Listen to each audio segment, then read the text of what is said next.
बहुत समय पहले की बात है। एक गांव में एक पुराना घर था जहां एक बिल्ली रहती थी। उसका नाम था झपकी।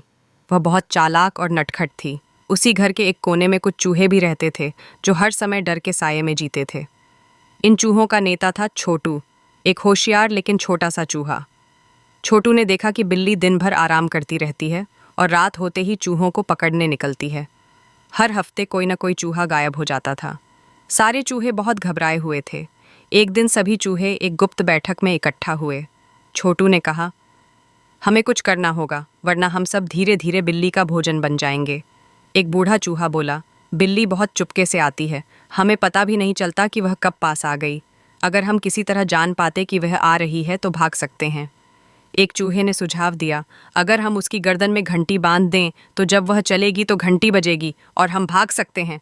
सभी चूहे खुशी से चिल्लाए, हाँ, ये तो बहुत अच्छा उपाय है। लेकिन फिर एक चुपचाप बैठा बूढ़ा चूहा बोला, बात तो ठीक है, पर घंटी बांधेगा कौन?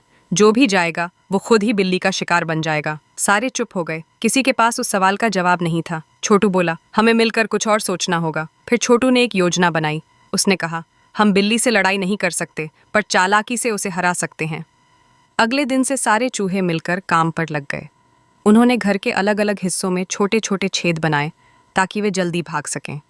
उन्होंने खाने की चीज़ें एक ही जगह जमा करना बंद कर दिया और हर कोने में थोड़ा थोड़ा बांटना शुरू कर दिया।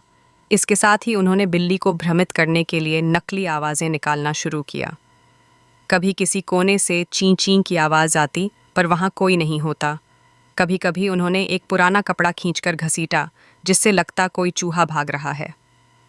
बिल्ली झपकी परेशान हो गई। उसे लगता कि चूहे हैं, पर पकड़ में कोई नहीं आता। कई रातें बीत गईं और बिल्ली को कुछ भी खाने को नहीं मिला। आखिरकार एक दिन बिल्ली ने सोचा, यह घर तो अब बेकार है, यहाँ कोई चूहा नहीं बचा, मुझे कहीं और जाना चाहिए। और वह चुपचाप घर छोड़कर चली गई। सारे चूहे खुशी से उछल पड़े। छोटू की चतुराई ने सबकी जान बचा ली थी। फिर छोटू बोला, देखा दोस्तों, हिम्मत और समझदारी से हम सबसे बड़ी मुसीबत को भी हरा सकते हैं।